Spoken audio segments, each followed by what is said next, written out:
kawan senusantara, dari Sabang sampai Merauke, dari Miangas hingga Rote. Teruslah lantang bersuara, kritis terjaga, dan tak lupa bergembira. Bersama Baku Dapa Radio Line, bersama Baku Dapa Radio Line. Simak siaran Baku Dapa Radio Line melalui portal streaming bakudapa.id dan interaksi WhatsApp 0813 2555 4450.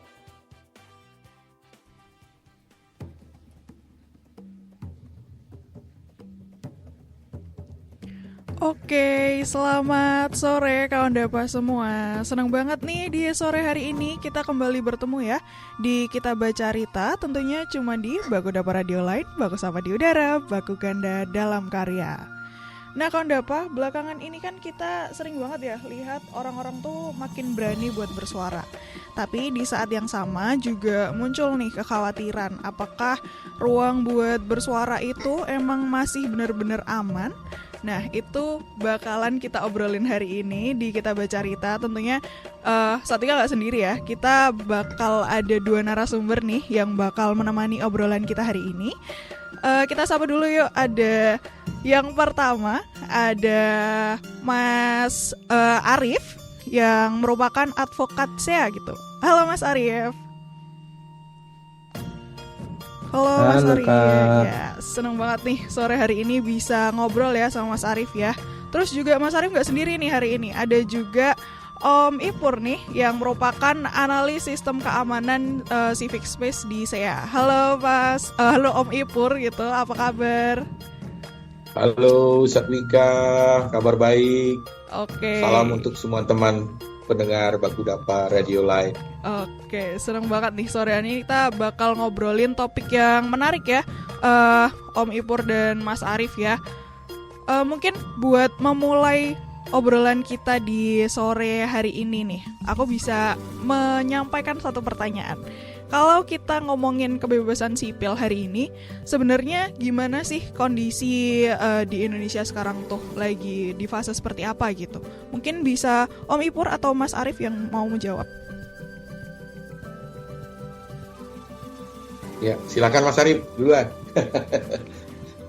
Oke, aku memulai, nanti Om Ipur melengkapi ya. Ya, kalau ngomongin soal bagaimana sih situasi kebebasan kebebasan berekspresi gitu di Indonesia hari ini tuh seperti musim di awal-awal tahun ini gitu ya, mendung gitu. Kenapa demikian gitu? Karena kita bisa berkaca dari semenjak akhir rezim Jokowi kemudian ke rezim yang hari ini gitu. Itu tuh bagaimana kemudian penyempitan ruang sipil itu makin masif. Dulu di rezim sebelumnya gitu, mulai dari awal ada revisi Undang-Undang KPK, kemudian setelah itu ada Omnibus Law, kemudian ada kebijakan tentang IKN dan lain sebagainya. Pada waktu itu tuh banyak sekali gitu ya masyarakat sipil, mahasiswa, petani dan sebagainya, kemudian mereka menyampaikan ketidaksepakatannya terkait dengan kebijakan-kebijakan itu. Tapi kemudian semua itu tidak pernah mendapatkan respon yang kemudian baik gitu oleh pemerintah. Bahkan kemudian justru yang didapatkan oleh masyarakat sipil adalah bentuk-bentuk hal yang kemudian tidak diinginkan, kekerasan, kriminalisasi, intimidasi dan lain sebagainya, yang kemudian makin kesini makin mendung, makin rumit, makin tidak kelihatan gitu. kita bisa melihat dari kemudian adanya revisi Undang-Undang TNI, kemudian juga dengan kebijakan-kebijakan hari ini dan lain sebagainya gitu ya, efisiensi yang itu justru yang katanya itu untuk kemudian mensejahterakan rakyat, tapi kemudian rakyat mana yang kemudian disejahterakan. Kalau kemudian ada efisiensi, tapi kemudian nyatanya juga di kementerian hari ini juga gemuk sekali, di pemerintahan hari ini gemuk sekali gitu. Nah, makanya atas kebijakan-kebijakan itu banyak sekali rangkaian aksi masyarakat bersuara, membuat kajian gitu ya, tapi kemudian yang didapat adalah kriminalisasi. Kita bisa melihat dari akhir Agustus kemarin ini ya, banyak sekali rangkaian kriminalisasi di berbagai wilayah. Kemudian yang terakhir sekali kawan kita Andri Yunus dari Kontras juga mendapatkan kekerasan ya, mendapatkan pembunuhan, rencana pembunuhan gitu ya, yang terencana berupa penyiraman air keras ke badan dia yang kemudian hari ini juga kondisinya belum pulih.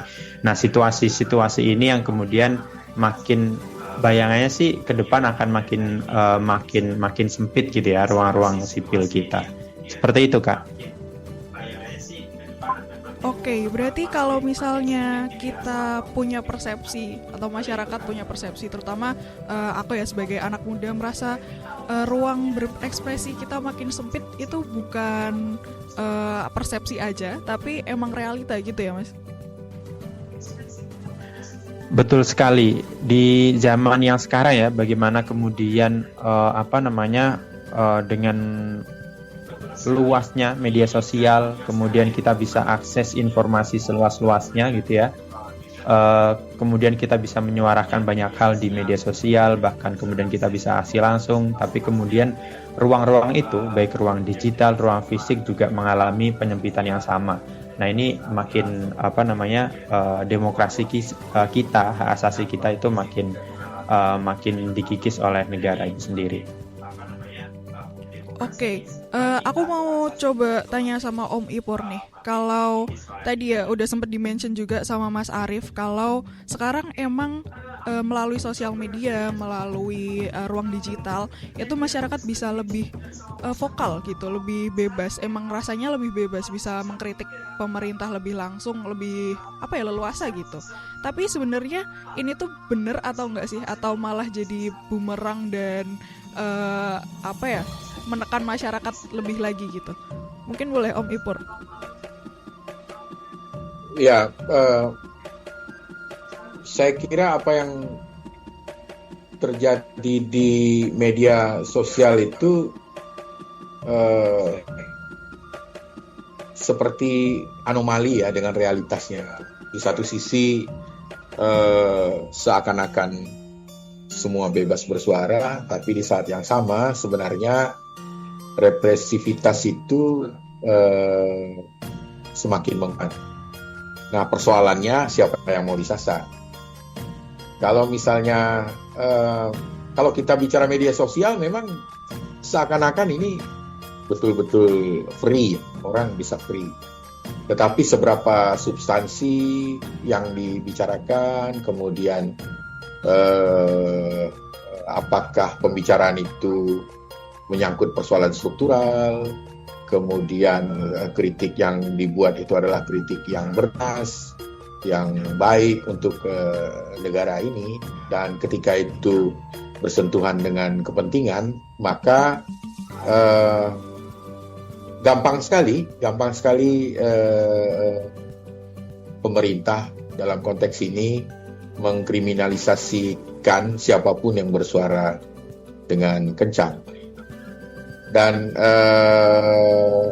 kita lihat juga betul media sosial bisa menjadi penekan, tetapi menjadi lucu misalnya ada seakan-akan menjadi gurauan sekarang di medsos, kalau tidak viral ya itu tidak disorot begitu ya. Nah, ini kan menjadi di satu sisi menjadi kita lihat menjadi baik karena viral, tapi di satu sisi kita harus melihatnya sebagai sebuah tanggung jawab negara negara untuk memberikan ruang kebebasan orang berpendapat dan sekaligus juga ruang untuk menerima kritik yang konstruktif. Nah, ini kan tidak terjadi. Nah, salah satu yang paling tadi sudah dikatakan Mas Arief yang terjadi dengan kawan kita di Kontras itu. Nah, itu kelihatan banget ketika kelompok masyarakat sipil membangun kritik yang konstruktif, itu malah diperlakukan demikian karena bisa jadi sudah mengganggu kepentingan. Yang perlu diingat untuk membangun kritik ini tidak gampang, Mbak Satwika. Karena membangun kritik yang bernas itu kita harus serius mengkaji dan itu kan kritik yang tanpa alasan, dasarnya cukup, refleksinya cukup, bahkan di beberapa titik solusi juga ditawarkan. Walaupun antara mengkritik dengan solusi itu kadang-kadang ya tidak mesti ada solusi, karena mengkritik saja udah repot gitu loh. Dan mengkritik berbeda dengan kita menyampaikan kebencian atau menyampaikan ungkapan-ungkapan yang ya sembarangan gitu ya, sembrono gitu. Mengkritik itu sesuatu yang memang didasarkan kepada sebuah analisis, kepada realitas sosial. Dia refleksi dari sebuah realitas sosial. Nah, ini yang tadi Mas Arief katakan, kita menjadi semakin sempit ruang untuk merdeka menyampaikan ini. Karena ketika kita menyampaikan itu, tekanan-tekanan itu mulai muncul. Kalau Mas Arief tadi itu bicara pada konteks misalnya di Jawa begitu ya. Kalau kami yang di luar Jawa ini itu terasa banget pada misalnya isu sumber daya alam. Ketika kita menyampaikan kritik yang konstruktif, itu gampang sekali diintimidasi oleh pihak-pihak tertentu yang merasa kepentingannya terganggu. Saya kira begitu, Mbak Sadwika. Oke, berarti memang sih sosial media tuh bisa meningkatkan atau mempermudah kita buat mengkritik, tapi di sisi lain juga jadi tekanan gitu ya, kayak paradoks sih sebenarnya. Oke, mungkin Om Ipur dan Mas Arief kita jeda dulu sejenak, kita mendinginkan kepala dulu sejenak karena obrolan makin serius ya kayaknya ya. Jadi kita dengerin dulu satu lagu gitu sebelum kita balik lagi, kita lanjut lagi ngobrol. So kalau ada apa, tetap di Kita Baca Rita karena abis ini kita masih lanjut lagi. Kita dengerin dulu beberapa lagu berikut ini.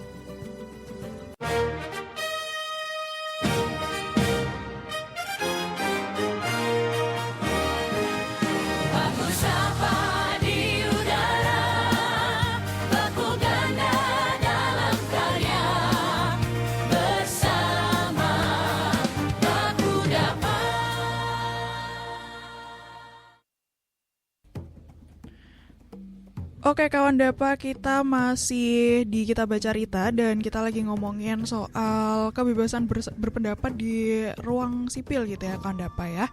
Nah, nyambung tadi nih Om Ipur, Mas Arief, tentang gimana sosial media sekarang itu memberikan ruang, tapi ternyata jadi paradoks juga. Nah, ini gimana sih upaya masyarakat gitu buat menjaga kebebasan berpendapat? Mungkin Mas Arief atau Om Ipur bisa kasih jawaban nih.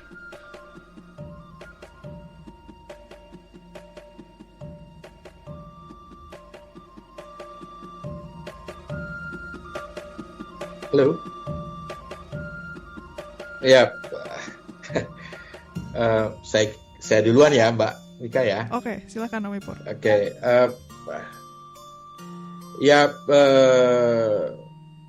kembali ke tadi yang saya sampaikan bahwa kebebasan media sosial ini kan semestinya kita pergunakan secara bertanggung jawab ya, dan kita benar-benar mampu gitu membedakan antara kritik yang dibangun dengan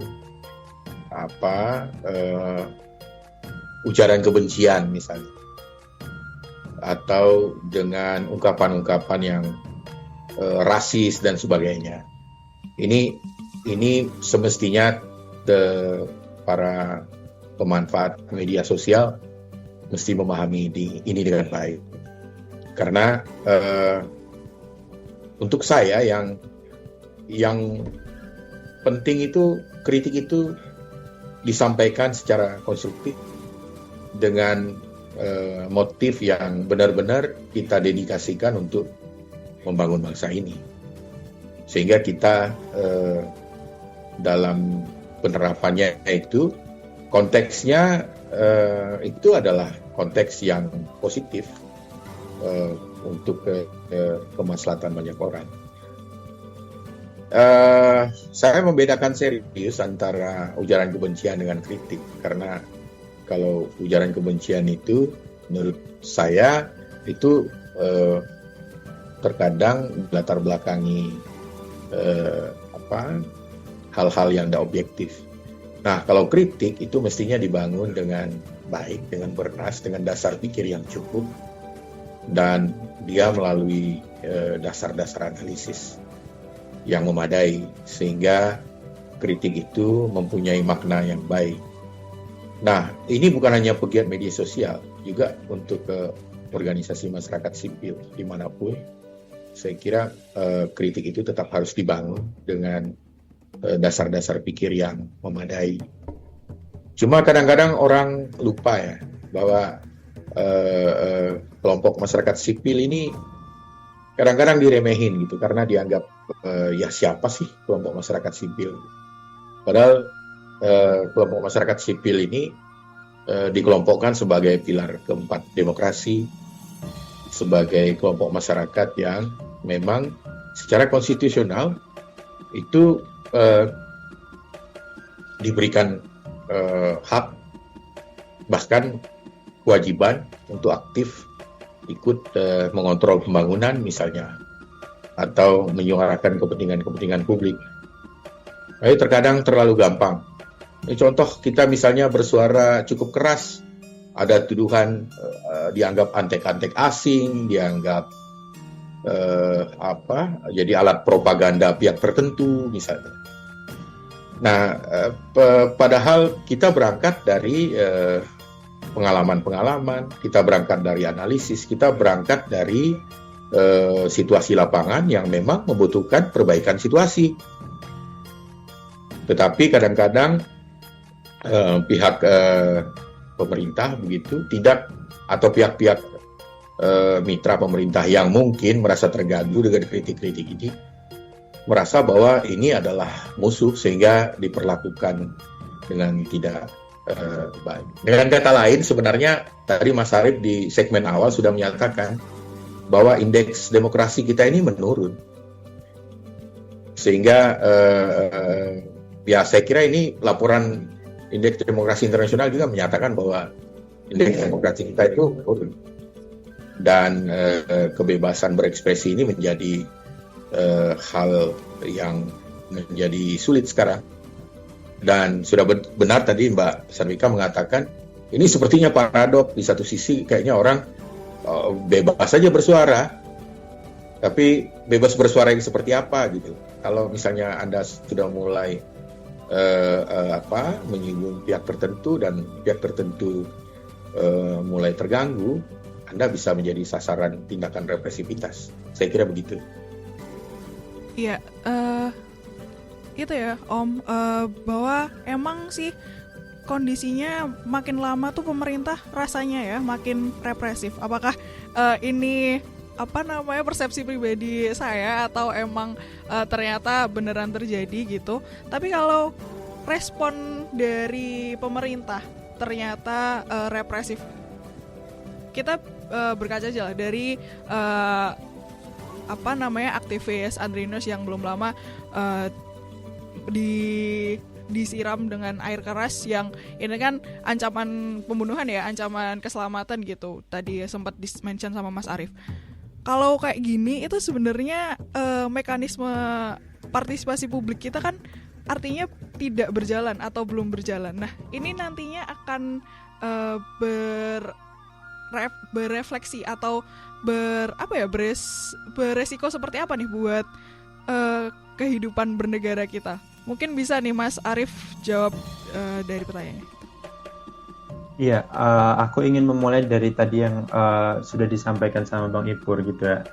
Penting bagi pemerintah gitu untuk kemudian bisa membedakan antara mana kritik, mana ujaran kebencian gitu ya. Karena itu yang selalu disalahartikan oleh pemerintah hari ini gitu. Kita bisa melihat dari ketika Tempo melakukan investigasi terkait dengan hal yang terjadi terhadap Kementerian Pertanian gitu, kemudian Kementerian Menteri Pertanian menggugat Tempo, itu kan wujud dari bagaimana kritik itu kemudian dibalas terkait dengan dianggap sebagai ujaran kebencian sehingga ada tuntutan material imaterial seperti itu. Nah, yang selama ini kemudian masyarakat lakukan itu kan bagaimana mereka itu mengamalkan konsep demokrasi gitu ya, di mana konsep demokrasi itu kan dari rakyat, oleh rakyat, untuk rakyat gitu ya, bahwa pemangku kebijakan hari ini, pemerintah hari ini, baik itu eksekutif, baik itu legislatif, mereka ini dipilih, mereka dikasih mandat oleh rakyat gitu untuk kemudian mereka yang memikirkan nasib rakyat gitu. Kalau dirimu nggak mampu, ya udah geser aja gitu, biar masih di Indonesia ini masih ada jutaan ribu orang yang kemudian mereka mampu gitu loh untuk kemudian memikirkan hal itu. Nah, harusnya mulainya dari situ, dari bagaimana kemudian pemerintah harus bisa membedakan antara mana kritik dan mana ujaran kebencian. Karena itu juga muncul nih kalau di dalam ngomongin soal kritik itu kan dalam prinsip negara demokrasi juga ada namanya meaningful participation gitu ya, partisipasi yang bermakna hari ini gitu ya. Kemudian kalau bagaimana partisipasi yang bermakna itu tuh ada 3 prasyarat gitu. Right to be heard gitu, bagaimana pendapat masyarakat itu didengar. Kemudian right to be considered, bagaimana pendapat masyarakat itu dipertimbangkan oleh pemangku kebijakan. Kemudian yang ketiga, right to be explained, bagaimana pendapat masyarakat itu, kritik dari masyarakat itu, mereka itu mendapatkan penjelasan atas jawaban dari pendapat yang mereka berikan. Nah, selama ini yang kemudian 3 prasyarat ini nggak berjalan maksimal dilakukan oleh negara gitu. Selama ini kalau kita kemudian melakukan audiensi, pasti jawaban dari pemerintah akan template. Baik Bapak Ibu, masukan Bapak Ibu sudah kami catat, setelah itu akan kami pertimbangkan. Udah gitu aja. Terus setelahnya apa gitu, setelah dicatat itu apa gitu. Ini baru satu syarat aja yang kemudian dilakukan oleh pemerintah. Nah, kemudian di syarat yang kedua, ketiga nggak pernah kemudian kita mendapatkan itu. Justru yang terjadi hari ini adalah yaitu tadi represif, kemudian kekerasan, intimidasi yang kemudian makin banyak. Nah, sejauh ini kan kemudian sudah ada kebijakan gitu ya, karena kita pertama sebagai kebijakan yang paling utama adalah di Undang-Undang Dasar gitu, yang dimana di dalam Undang-Undang Dasar itu menyebutkan bahwa kita adalah negara demokrasi dan negara hukum. Inti dari negara demokrasi sebagaimana yang sudah tadi saya jelaskan. Nah, kemudian terkait dengan negara hukum juga banyak sekali regulasi di Indonesia yang kemudian mengatur kebebasan berekspresi, kebebasan berpendapat, yang kemudian itu juga menjadi payung bagi masyarakat sipil untuk kemudian menyuarakan pendapatnya. Nah, kemudian terkait dengan keamanan digital itu juga menjadi sangat penting hari ini. Seperti itu Mbak Tika. Oke, Mas Arief, aku agak mundur sedikit ya. Kalau misalnya Boleh. di sosial media itu kan emang kelihatan banget ya, kayak ada aktivis akhirnya ditangkap atau dilaporkan karena melakukan kritik tertentu. Tapi gimana sih Mas kalau secara tidak di media sosial, di offline-nya? gitu ya, kayak di masyarakat langsung. Apa tindakan-tindakan represif yang biasanya dilakukan oleh pemerintah ke masyarakat yang melakukan protes atau penolakan gitu? Ya, pertama adalah labeling gitu ya, sebagaimana tadi yang juga Bang Ipur sampaikan gitu. Kita dianggap sebagai anti asing lah, kemudian tidak mendukung pembangunan lah, kemudian dianggap anti penghasut, kemapanan. Pak Sarip. Dia dianggap penghasut gitu. Kemudian di tahun lalu mulai dari aksi May Day ke sini, kemudian kita dianggap sebagai perusuh gitu, sebagai anarko seperti itu. Pertama mulai dari labeling itu. Kemudian ada fisik gitu ya, secara langsung gitu. Kemudian ada yang dipukul lah, kemudian ada yang mendapat intimidasi lah gitu. Yang itu dilakukan oleh negara bersama dengan aparatnya. Kemudian ada juga kekerasan fisik yang terjadi kepada kawan kita Andri Yunus, kemudian juga kawan-kawan yang lainnya di beberapa daerah yang lainnya gitu ya, yang kemudian saya tidak bisa menyebutkan satu persatu, tapi itu banyak gitu. Kemudian bahkan ada juga yang menyebabkan kematian. Kita masih ingat bagaimana kawan jurnalis kita di Medan gitu ya, yang dia kemudian melakukan investigasi terkait dengan perjudian gitu yang terjadi di sana. Kemudian rumah dia dibakar beserta dengan isinya, termasuk dia juga gitu ya, dengan keluarganya akhirnya terbakar. Itu kan wujud bagaimana serangan-serangan hari ini yang itu baik digital maupun fisik dirasakan. Nah ini kan negara semacam memberi ultimatum, dan ini buruk menurut saya. Dia semacam kemudian memperlihatkan kalau dirimu kritis, ya situasinya akan demikian. Dan itu hal yang tidak baik untuk situasi negara demokrasi dan negara hukum yang menjunjung tinggi hak asasi manusia. Gitu Kak Wika. Oh oke. Berarti ya memang Mbak Wika, saya bisa tambahkan dikit ya? Oke, boleh Om Pur, silakan. Iya, kalau dalam kondisi yang terjangkau oleh media begitu ya, itu lebih gampang kita melihat. Tapi yang tidak terjangkau oleh media juga luar biasa banyaknya. Pengalaman kita di pedalaman, aktivis-aktivis masyarakat adat, aktivis lingkungan, mereka yang mengkritisi soal pembangunan yang ada di daerah, selain udah dianggap penghasut, sekarang muncul lagi dianggap anti pembangunan. Misalnya mereka yang mengkritisi IKN dianggap anti IKN. Nah, yang begini-begini ini semakin marak, termasuk yang di perusahaan-perusahaan perkebunan, pertambangan, dan sebagainya.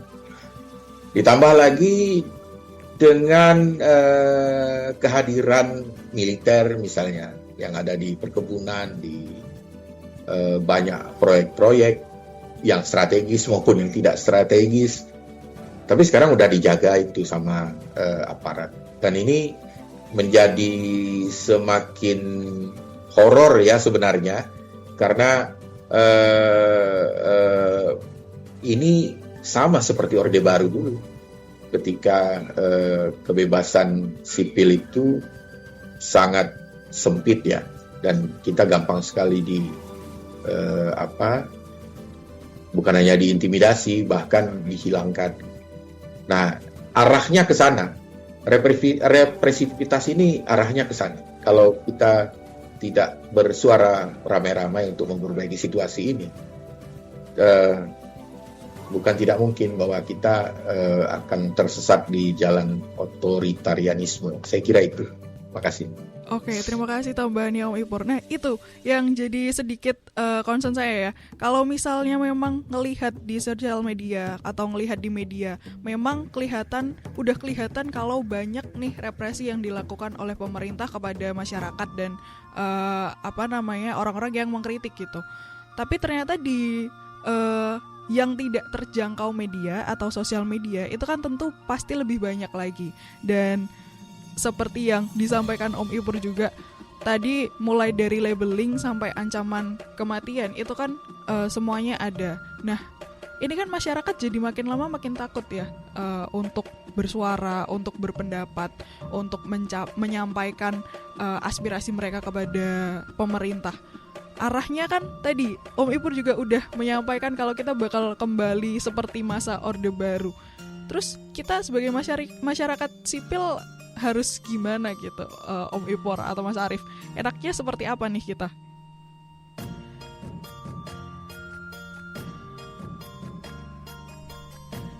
Ya, enaknya seperti apa gitu ya. Saya menganalogikan begini, situasi kita itu kita bersuara pun pemerintah itu tutup mata tutup telinga gitu ya dengan hari ini gitu. Kita makin miskin nih dari hari ke hari, bahan pokok harganya makin melangit gitu. Kemudian kemarin ada ancaman BBM kita akan naik kayak gitu harganya. Kemudian kalau BBM udah naik pasti LPG akan makin langka gitu ya. Kemudian akan berpengaruh terhadap yang lainnya, listrik juga bisa jadi akan naik kayak gitu. Itu kita aja yang bersuara hari ini gitu ya, kita yang kemudian banyak bersuara gitu. Situasinya demikian, apalagi kalau kemudian kita nggak bersuara apapun gitu. Ya orang-orang yang kemudian sekarang mereka duduk leha-leha di gedung istana sana dan gedung parlemen sana, mereka akan makin semena-mena aja gitu. Mereka akan menyusun kebijakan dan sebagainya akan semena-mena. Orang hari ini aja berbagai banyak paket kebijakan itu dibahas sama mereka dalam waktu yang singkat, kemudian substansinya nggak jelas, bahkan kemudian makin melemahkan kita sebagai masyarakat, orang yang kemudian memiliki kewenangan penuh terhadap demokrasi hari ini kayak gitu. Tapi kemudian itu juga dilemahkan. Nah itu hari ini adalah logikanya kita bersuara aja begitu, apalagi kalau kemudian kita tidak bersuara gitu. Nah, yang penting dilakukan hari ini tuh kayak gimana sih kalau kita kemudian bersuaranya hanya 1-2 orang, hanya di kalau Bang Ipur tadi menyampaikan misalkan yang kritik KN hanya di Kaltim aja gitu, hanya di masyarakat terdampak IKN aja, atau kemudian yang ngomongin soal misalkan ada isu geotermal misalkan hanya di desa itu aja, yaitu pemerintah dengan aparat penegak hukumnya akan gampang sekali untuk kemudian melemahkan suara-suara itu karena yang ngomong itu hanya 1-2 orang aja gitu. Nah, bisa dibayangkan bagaimana kemudian kalau yang bersuara itu satu Indonesia, yang bersuara itu misalkan satu kecamatan atau satu kabupaten atau beberapa kabupaten, satu provinsi misalkan, maka daya lentingnya akan makin tinggi. Itu yang dibutuhkan sekarang adalah gerakan solidaritas, bahwa yang terjadi terhadap Andri Yunus hari ini tuh bisa aja besok itu kita gitu kalau kita kemudian tidak bersuara. Yang terjadi kepada kawan-kawan kita tahanan-tahanan politik hari ini itu ya, kemudian mereka masih bersidang, masih mendapatkan kekerasan di dalam jeruji besi gitu. Kalau kemudian kita tidak bersolidaritas terhadap mereka, ya bisa jadi besok kita juga akan ditangkap. Bisa jadi besok rumah kita juga, belakang rumah kita akan ditambang gitu, karena itu dianggap sebagai proyek strategis nasional gitu, atau kemudian itu sebagai objek vital seperti itu. Hal-hal itu yang kemudian akan terjadi hari ini kalau kemudian kita tercerai-berai. Yang dibutuhkan adalah gerakan solidaritas, bahwa hari ini itu adalah masalah kita bersama, situasi hari ini adalah situasi kegentingan kita bersama, maka ayo kita bersama-sama gerak. Ayo kita bersama-sama menyuarakan apa sih yang kita inginkan di negara hari ini itu apa, dengan berbagai situasi hari ini ya, geopolitik, kemudian ekonomi kita, dan sebagainya, kebijakan kita, apa sih yang kita harapkan di pemerintahan hari ini dan ke depan. Karena bayangannya kan bukan, kita bersuara hari ini itu bukan untuk kita aja, tapi untuk generasi kita juga ke depan, untuk anak cucu kita yang memang ini ya, akan berpasangan dan kemudian memiliki anak. Kita memikirkan generasi-generasi kita ke depan. Seperti itu, Kak. Oke, berarti memang tindakan kolektif atau bentuk solidaritas itu yang bisa kita lakukan saat ini buat mendorong pemerintah buat berubah juga. Kita masih bakal lanjut lagi ya di segmen berikutnya buat ngomongin soal ruang aman, kebebasan sipil gitu. Jadi kalau ada apa, jangan kemana-mana, kita dengerin dulu satu lagu buat refresh dulu kali ya.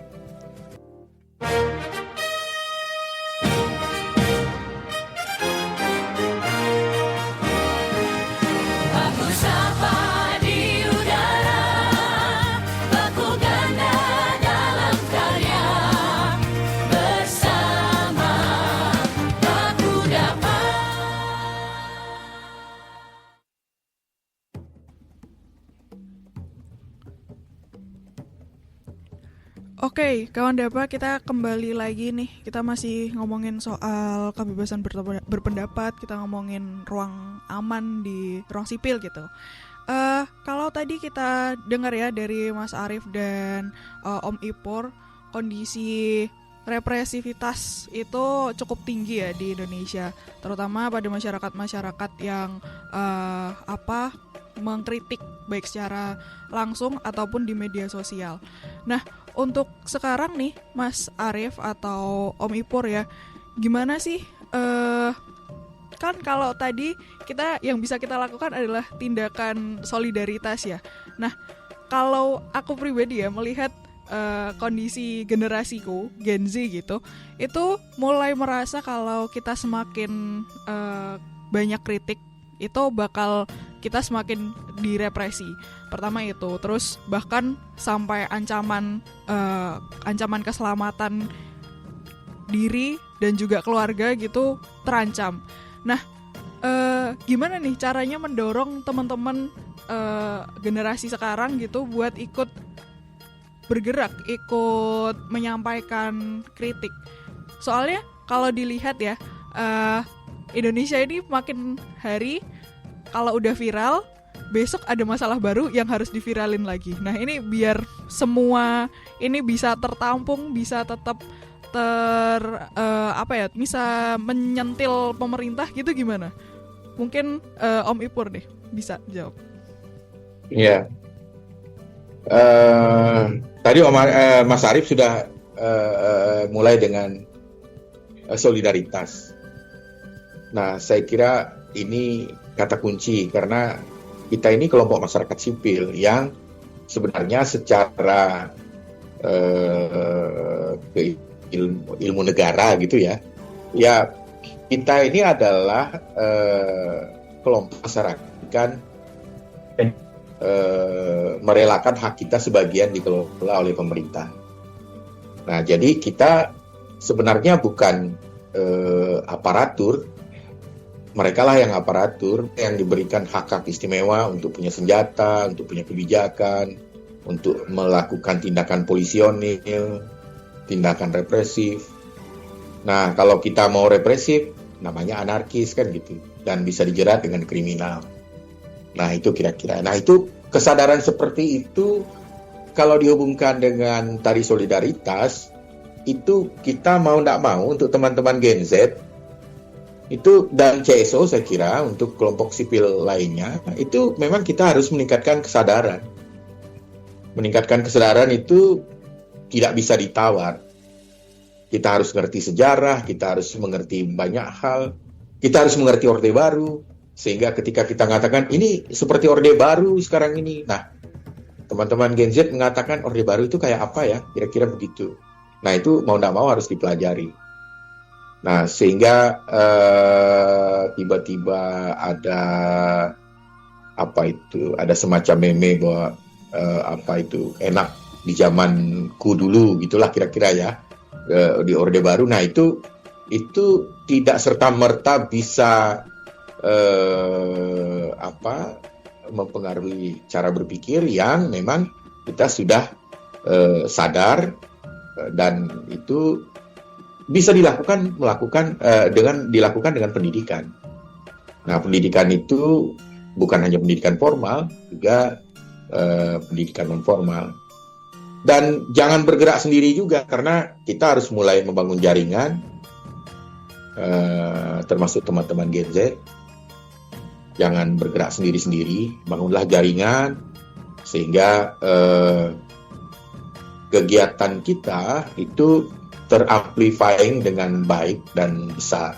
Tadi Mas Syarif mengatakan kalau satu orang teriak tak kedengaran, tapi kalau sejuta orang yang teriak, nah itu akan beda situasinya. Sementara kan akses informasi sebenarnya kita ini sudah disediakan. Nah, kita manfaatkanlah itu akses informasi itu. Kita belajar dari beberapa negara yang sekarang sedang perang atau sedang apa di luar kita. Lihat saja itu, yang dilumpuhkan yang pertama kali itu akses informasinya. Artinya akses informasi ini sebagai kekuatan dan kita harus bisa memanfaatkan itu. Dan untuk mereka yang sudah berorganisasi, saya kira berusahalah untuk selalu meningkatkan kapasitas organisasinya. Sehingga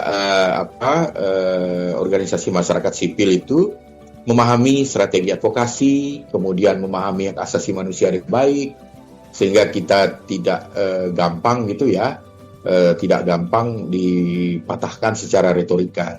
Dan ini tidak bisa simsalabim paham gitu loh. Ini harus dipelajari. Dan kita juga mengerti tentang struktur bernegara, struktur kebijakan, mau tidak mau kita harus paham. Karena ketika kita mengkritik, teman-teman masyarakat sipil mengatakan itu dengan advokasi, dan advokasi itu tujuannya untuk merubah kebijakan publik, dan kita paham tentang kebijakan publik. Bukan hanya kelompok orang yang penggerutu begitu, tapi penggerutunya itu lebih kepada hal-hal yang prinsip dan struktural. Dan ini sebenarnya muaranya seperti yang Mas Syarif katakan, kita membangun solidaritas. Jadi yang terjadi itu sebenarnya adalah gerakan masyarakat yang terorganisir. Bukan sekedar mobilisasi yang semu gitu ya. Ada beberapa contoh, ada beberapa kejadian itu mampu menggerakkan orang berjuta-juta. Tetapi pertanyaannya, apakah itu dilakukan dengan kesadaran kritis? Saya kira belum tentu. Mungkin hanya tergerak saat itu saja, atau dia terpanggil untuk melakukan aksi dan sebagainya. Yang kita mau adalah solidaritas itu membangun gerakan sosial yang bisa menjadi kelompok penekan yang baik, yang konstruktif, yang mengerti prinsip-prinsip perjuangan.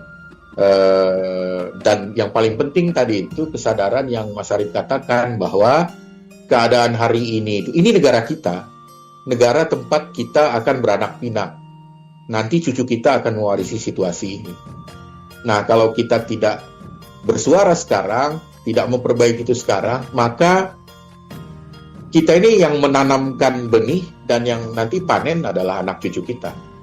Saya kira ini situasi yang serius kalau kita tidak ikut turun tangan, ikut turun campur untuk memperbaiki situasi, sehingga generasi kita ke depan itu akan mendapatkan sesuatu yang lebih baik. Saya kira begitu, Mbak Wika. Oke, berarti ya memang dari gerakan-gerakan itu kita nggak bisa melakukan sendiri, harus berjalan bersama gitu, saling berjejaring gitu ya, Om ya. Mungkin karena ini udah mendekati waktu kita harus mengakhiri siaran, boleh nih ada satu pertanyaan yang pengen aku sampaikan ke Om Ipor sama Mas Arif gitu. Di tengah kondisi yang tidak ideal di Indonesia seperti sekarang ini, ada nggak sih bentuk kemajuan kecil yang menurut baik Om Ipor atau Mas Arif itu tetap layak disyukuri dan terus diperjuangkan? Sekalian mungkin boleh kali ya closing statementnya. Mungkin bisa dari Om Ipor atau Mas Arif dulu nih. Saya dulu deh. Oke, silakan Om Ipor. Oke. Yang pertama saya ingin mengatakan, walaupun situasi seperti ini, kita jangan berlemah diri. Jangan. Sejarah sudah membuktikan bahwa negara ini dijaga oleh kita semua, terutama kelompok-kelompok masyarakat sipil, mahasiswa, para guru besar dan sebagainya. Dan ini adalah dinamika di negara kita. Kita bukan hanya berhak ya, tapi kita berkewajiban untuk menjaga negara ini. Banyak contoh-contoh baik. Kalau masih ada aksi beberapa beberapa tahun yang lalu, misalnya ada teman kita, saudara kita, tukang ojek online yang menjadi trigger untuk kita bisa turun semua ke jalan. Saya bukan ingin mengatakan bahwa turun semua ke jalan itu yang paling baik, tidak begitu. Tetapi ini adalah kesadaran kita untuk bersolidaritas. Nah, saya kira ini cukup bisa membuat pemerintah ngeh gitu dengan perjuangan kita. Walaupun kritiknya ada, itu masih mobilisasi, bukan berangkat dari proses-proses kita sadar, kita mengorganisir diri, dan tekanan publik itu kita lakukan secara baik, benar, dan itu berefek positif untuk pembangunan di negeri kita. Saya kira itu closing statement dari saya. Makasih. Oke, terima kasih Om Ipur. Kita bisa refleksi ya dari aksi-aksi besar yang sebelumnya terjadi gitu. Kalau Mas Arief gimana nih kondisi di tengah kondisi seperti saat ini, kondisi demokrasi yang nggak ideal, ada nggak bentuk kemajuan yang menurut Mas Arief bisa disyukuri dan masih tetap layak diperjuangkan terus? Ya, pertama tadi aku sepakat dengan Bang Ipur bahwa sekarang ruang informasi itu terbuka lebar gitu ya. Bahwa hari ini tuh masih banyak kawan-kawan kita yang kemudian mereka kritis, mereka membuat kajian gitu, akademisi, jaringan masyarakat sipil, mahasiswa, bahkan mereka bikin kajian-kajian yang kemudian itu berimbang gitu ya, kajiannya komprehensif, misalkan ngomongin soal MBG misalkan, itu banyak sekali kajian-kajian terkait MBG hari ini tuh kayak gimana sih dengan situasi kemarin ada bencana, kemudian hari ini ada gerusak-gerusuk geopolitik, nah itu harusnya kayak gimana, itu kan banyak sekali kajian-kajian yang itu terbuka. Teman-teman yang kemudian hari ini mungkin untuk turun ke jalan langsung gitu masih mikir-mikir, ini benar nggak sih, ada landasannya apa sih kalian kemudian aksi hari ini hujan-hujanan atau panas-panasan? Buka dulu deh medsos kalian yang kemudian hari ini kita bisa, itu sangat terbuka itu untuk kemudian membuka apa sih kajian aksi hari ini tuh ngomongin apa sih, kenapa kita harus menolak kebijakan ini tuh karena apa sih, itu informasi itu terbuka sangat luas. Pertama dari membuka kawah kita dulu gitu ya, dari situ ada kemenangan-kemenangan bahwa informasi itu banyak. Kemudian kedua, kemenangannya adalah solidaritas itu makin menguat gitu ya. Kita bisa melihat bagaimana kemudian yang terbaru Andri Yunus itu banyak sekali solidaritas gitu ya. Bahkan kemudian dari SEA, dari yang lain sebagainya juga mengutuk kasus itu bukan hanya di nasional, bahkan internasional juga bersolidaritas terkait dengan hal itu. Kemudian kasus yang kemudian tadi yang disampaikan Bang Ipur, kasus ojol di akhir Agustus 2025 itu yang kemudian juga jadi pemantik aksi-aksi solidaritas di berbagai wilayah. Nah, solidaritas itu sangat penting gitu. Yang penting dilakukan adalah solidaritas itu nggak hanya kemudian satu kali gerak, satu kali aksi, udah setelah itu kemudian bubar lagi, nggak. Tapi ada namanya butuh, tadi yang disampaikan sama Bang Ipur adalah butuh dikuatkan gerakan itu. Kalau kemudian bahwa kalau dulu perang itu mereka dipersenjatai dengan kuda, mereka bawa pedang, bawa perisai gitu. Nah, hari ini kita perangnya itu dengan peningkatan kapasitas, ada pendidikan, ada banyak sekali informasi, kemudian bagaimana cara menyampaikan pendapat secara aman gitu ya, nggak kemudian berujung terkait dengan berujung kriminalisasi, kekerasan seperti itu hal-hal yang kemudian penting untuk kemudian menguatkan gerakan solidaritas itu yang kemudian yang kita namakan kalau muncul hari-hari ini tuh adalah gerakan kolektif care gitu ya, gerakan perawatan. Merawat itu bukan hanya merawat aksi 1 kali 2 kali aksi berjalan, enggak, tapi merawat dengan cara itu tadi, meradikalisasi, ngasih pendidikan, ngasih peningkatan kapasitas. Bahkan tidak hanya itu, tapi kemudian kita juga care terhadap person by person. Misalkan kita tidak memungkiri hari ini tuh Gen Z itu banyak sekali masalahnya ya. Mereka sebagai generasi sandwich, mereka punya burnout, mereka mood swing dan sebagainya. Yang itu mental health gitu ya. Nah itu juga collective care itu, gerakan perawatan itu juga harus menjadi solusi terkait dengan masalah-masalah Gen Z hari ini.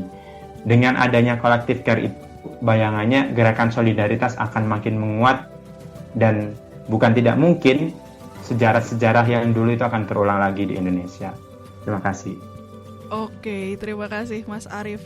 Benar banget ya tadi ya, kata Mas Arief tadi, informasi sekarang tuh makin banyak dan terbuka gitu buat semua orang. Jadi memang pencarian informasi itu jadi lebih mudah, terus kita bisa lebih mendalam lah mencari tahu apa yang terjadi.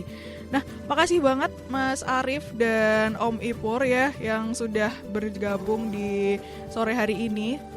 Dan kita berbagi, kita diskusi lah ya hari ini ya, gimana kondisi masyarakat sipil, gimana kondisi ruang aman di negara kita. Sayang banget kita cuman bisa ngobrol 1 jam gitu. Semoga dipertemukan di lain kesempatan ya, Mas Arief dan Om Ipur. Ya. Semoga kita diundang lagi.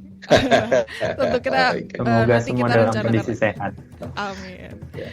Oke, itu sih kawan Dapa ya obrolan kita di sore hari ini. Semoga dengan obrolan ini kita jadi lebih sadar kalau kita bersuara itu bukan cuma berani aja, tapi juga tadi collective care, kita saling jaga. Karena apa yang kita perjuangkan hari ini tuh nggak bisa berjalan 1 kali aja, nggak cuman 1 kali jalan 1 kali selesai, tapi juga perlu dijaga, perlu dirawat dan diperjuangkan terus bersama-sama. Mungkin itu aja kawan Dapa. Terima kasih udah bergabung di sore hari ini. Semoga bermanfaat obrolan kita di waktu ini, terus juga meningkatkan semangat kawan Dapa semuanya. Sudah waktunya kita baca Rita pamit undur diri kawan Dapa. Terima kasih sudah bergabung. Sampai jumpa di lain kesempatan. Tetap di Baku Dapa Radio Line, Baku Sapa di Udara, Baku Ganda dalam karya.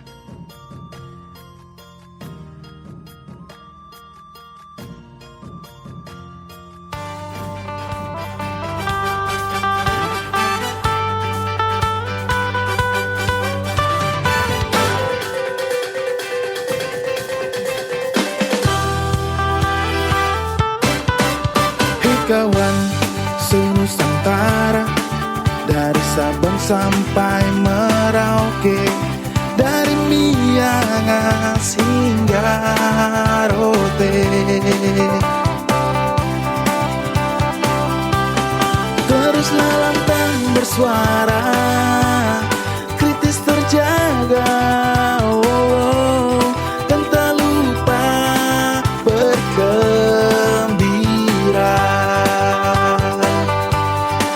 Bersama Baku Dapa Radio Line, bersama Baku Dapa Radio Line. Simak siaran Baku Dapa Radio Line melalui portal streaming bakudapa.id dan interaksi WhatsApp 0813 2555 4450.